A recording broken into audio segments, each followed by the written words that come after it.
국민의힘은 또 장외투쟁. 뭐 사실 국민의힘으로서는 국회 상황에 관한 한 속수무책이죠. 뭐 워낙 민주당이 다수 의석을 갖고 있고 필리버스터로 맞서고 있다가 이번에 대구 경북 통합 이 문제 때문에 조금 갈팡질팡한 모습을 보이다가 결국 필리버스터까지 철회하고 네. 통합법안 다시 통과시켜달라고 얘기는 했는데 이게 지금 잘 안 되고 있고 네. 그러다가 오늘 결국 선택한 것은 장외투쟁 이거였어요. 네. 이게 이제 때가 맞느냐 또 여러 가지로 이 상황이 맞는 거냐 하는 지적이 없을 수가 없죠. 장외투쟁이라는 방법도 대단히 진보할 뿐더러 효과에 대해서도 많은 의문이 있는 것인데 더더군다나 이제 도보행진을 통해서 청와대까지 간다는 거 아니에요? 근데 지금 대통령이 안 계시잖아요. 근데 뭘 어떻게 전달합니까?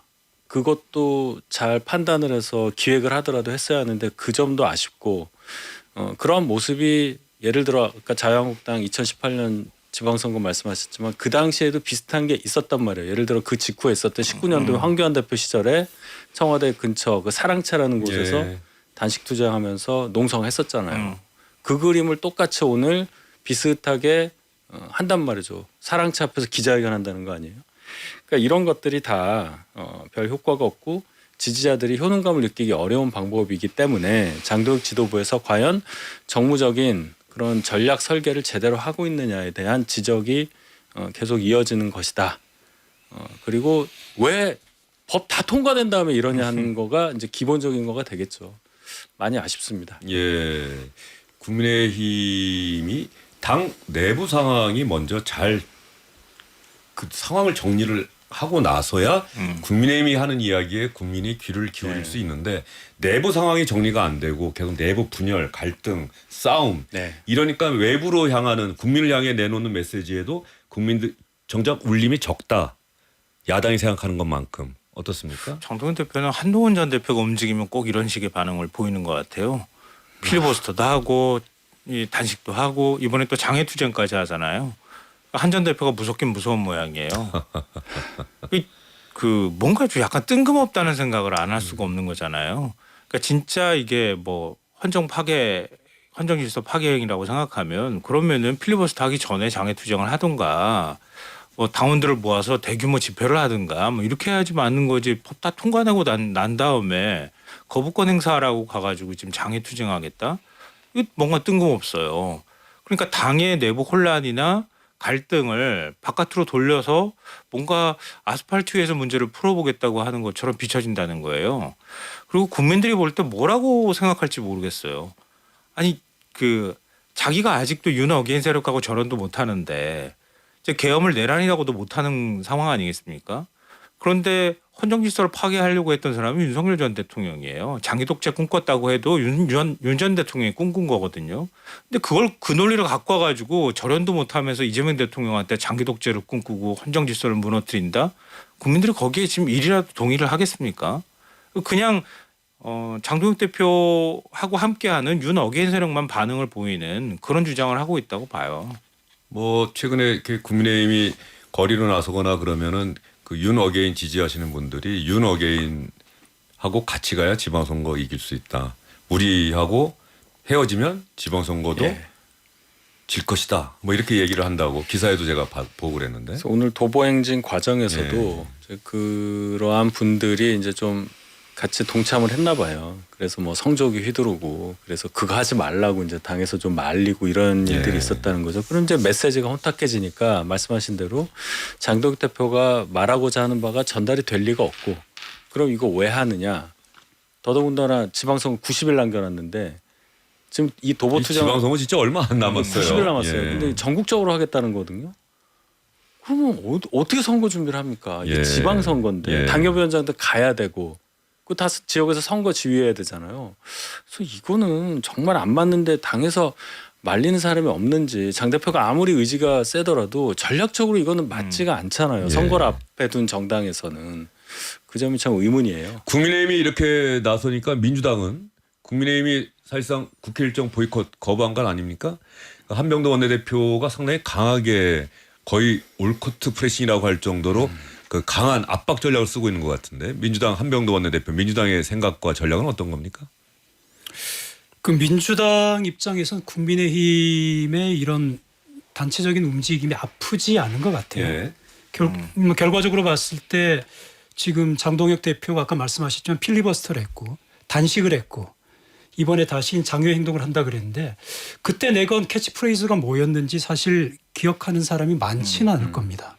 그러니까 소수 야당이라면은 약간 핍박의 서사가 있어야 되고 그다음에 적은 인력으로 1.1핵으로 핵심 이슈를 계속적으로 반복해야 되고 거기에 따르는 국민의 여론을 업고 싸워야 되는데 그리고 거기엔 또 강력한 리더십이 있어야 되고 그 세 가지 요인에 대해서 다 지금 결함이 있기 때문에 민주당 입장에서는 오로지 그냥 그 공격하기 쉬운 하나의 사례 윤어게인 세력에 편승해서 국정을 다시 어지럽히려 한다. 이 하나로서 지금 야당에 대한 공격을 다 이제 피해 나갈 수 있는 그런 상황이 된 거죠. 예. 민주당 한명도 원내대표 이야기하는 거 들어보면은 이제 올 5월 6월이 되면은 이제 국회 22대 국회 전반기가 끝나고 하반기 또 상임위원회도 구성을 네. 해야 되는데 다시 얘기하는 것 같더라고요. 전 상임위원회를 민주당이 다 가져올 수도 있다. 왜? 국민의힘은 상임위원장 맡고 있는 곳을 가만히 살펴봤더니 100일 넘게 상임위원회 안 여는 곳도 많더라. 이거 국회 활동을 방해하는 것 아니냐. 상당히 민주당이 또 강하게 나가고 있는데 국민의힘 장외투쟁에 대한 한병도 민주당 원내대표의 이야기 들어보도록 하겠습니다. 사법하게 운운하는 장외투쟁은 윤어게인을 향한 비겁한 꼬리 흔들기입니다. 국민의힘이 내일부터 국회 계단을 내려가 청와대까지 걷는 국민 대장정을 시작한다고 합니다. 참으로 가당치도 않습니다. 묻고 싶습니다. 왜요? 왜 청와대까지 걷습니까? 국민의힘은 헌정 질서를 무너뜨린 과거의 내란과 폭거에 맞서 단 한 번이라도 광장에 나와본 적이 있습니까? 국익을 내팽개치고 국회를 마비시킨 채 극우의 품으로 달려가는 야당은 더 이상 공당이라 불릴 자격도 없습니다. 한병도 원내대표의 이야기가 왜 청와대까지 걷습니까라고 하는 이 부분, 뭐 민주당은 상당히 장외투쟁 또 강하게 비판하고 있고 아마도 3월 임시국회 열면은 그 대장동 뭐 부당기소, 위법기소, 불법기소, 국정조사 이거를 국회에 또 보고하겠다. 그러니까 3월 임시국회에서도 상당히 그동안 약속해왔던 것들을 다 하겠다라고 하는 것이고 국민의힘은 과연 이걸 어떻게 대처할 것이냐. 사실 뭐 법안은 막을 수 있는 방법이 없고 국정조사도 역시 마찬가지로 하면은 막을 수 있는 방법이 없지 않습니까? 현실적으로 뭐 좀 막을 방법이 없죠 사실상. 예. 그 국회라는 게 모든 게 이제 물론 국회법 절차가 있긴 하지만 그 일단 조국 혁신당과 힘을 합쳤을 경우에 사실상 필리버스터까지 무마할 수 있는 물론 이제 하루의 이제 시간이 있지만 그럼 현실적으로 원내 전략을 잘 세워서 협상 내지는 이제 주고받기를 한다든지 그런 현실적인 방안을 택해야 되는데 지금 국민의힘 원내 지도부가 과연 그런 전술적인 영향을 가지고 있는가에 대해서는 사실 한병도 원내대표 같은 경우에는 원내 협상을 해야 되기 때문에 주고받는 상대인데 당대표보다도 더 강한 어조로 지금 상대방을 비난하고 있거든요. 예. 그럴 정도로 사실 야당의 존재감이 지금 민주당에게는 크게 와닿지 않는 그런 상태 같습니다. 예. 사실 이 정치권을 취재하는 뭐 기자들 입장에서 보면 그래도 여당 원내대표 특히 원내 협상 맡고 있는 원내 지도부는 여당의 움직임, 야당의 움직임 되게 신경 쓰거든요. 왜냐하면 협상을 해야 되기 때문에 아무리 그래도 그렇지 혼자서 일방적으로 해 나가다가는 언젠가는 또 국민들이 너무 독주하는 거 아니야, 독선 아니야, 그러면서 또 비판의 칼날을 또 언제든지 또 해올 수 있으니까. 그런데 요즘 민주당은 국민의힘이 하는 행동을 보면서 민주당은 글쎄 계속 비판을 거의 주저없이 하는 것 같아요. 이 원내대표도 그렇고. 일단 정치적 부담이 별로 없는 상황이기도 하고요. 말씀하셨던 것처럼 국민의힘을 패싱한다고 해가지고 국민들이 비난을 좀 하지도 않아요. 그러니까 국민의힘이 합리적 주장을 한다거나 아니면 민생 문제에 있어서 이슈를 주도해 나간다거나 그러는 과정에서 여당이 자신들을 패싱하고 그냥 법안을 단독으로 처리한다거나 이렇게 한다고 뭔가 국민들한테 호소를 해야 되는데 그런 것도 안 하잖아요. 필리버스터를 하면 필리버스터를 하면서 뭘 얘기했는지가 언론을 통해서 보도가 돼야 되는데 이제 기자들도 그냥 그런가 보다 그냥 넘어가잖아요. 필리버스터 한다. 근데 무슨 얘기하는지 모르고. 2020년 총선 직후에 원구성 협상했거든요. 그때 아마 김종인 전 비대위원장 있었을 때였거든요. 근데 협상하다가 안 되니까 다 가져가라 그랬거든요. 상임위. 예. 그 당시에는 그게 그렇게 될 수밖에 없는 의석이었어요. 제가 볼 때도. 근데 나중에 그게 부메랑으로 돌아왔거든요. 결국 대선에서 졌어요. 민주당이. 네. 이 정치적 부담감을 그냥 안고 가는 거란 말이에요.